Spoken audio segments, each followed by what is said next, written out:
ফারিয়া, আজকে কি রান্না করবা? ঘরে তো কোনো চালও নাই, মাছ তরকারি কিচ্ছু নাই। তোমার শ্বশুরের চাকরিরও চলে গেছে। দুই একদিন তো আমরা কষ্ট করে চলছি। মানে আজকে কি করার আছে? কি করতে পারো তুমি কও? আমি জানি না কি করবা, আবার কি দেবো তোমার রান্না করতে।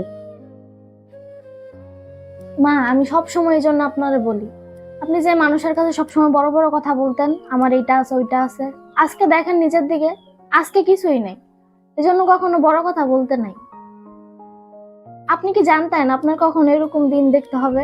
জানতেন না। এজন্য আল্লাহ কখন কারে কি কেমন পরিস্থিতিতে ফালায় এটা কেউ বলতে পারবে না। কখনো বড় কথা বললেন না, এগুলো ভালো না।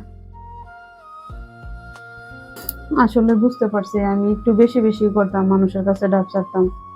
আর মানুষের যে কখন কি হয় তা বোঝা যায় না, নিজের করে পড়তে আমি বুঝতে পারতেছি।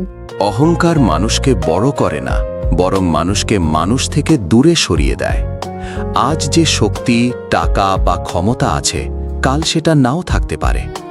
নম্রতা মানুষের আসল সৌন্দর্য, যা কখনো ফুরিয়ে যায় না। তাই অহংকার নয়, মানবিকতাকেই সঙ্গী করো।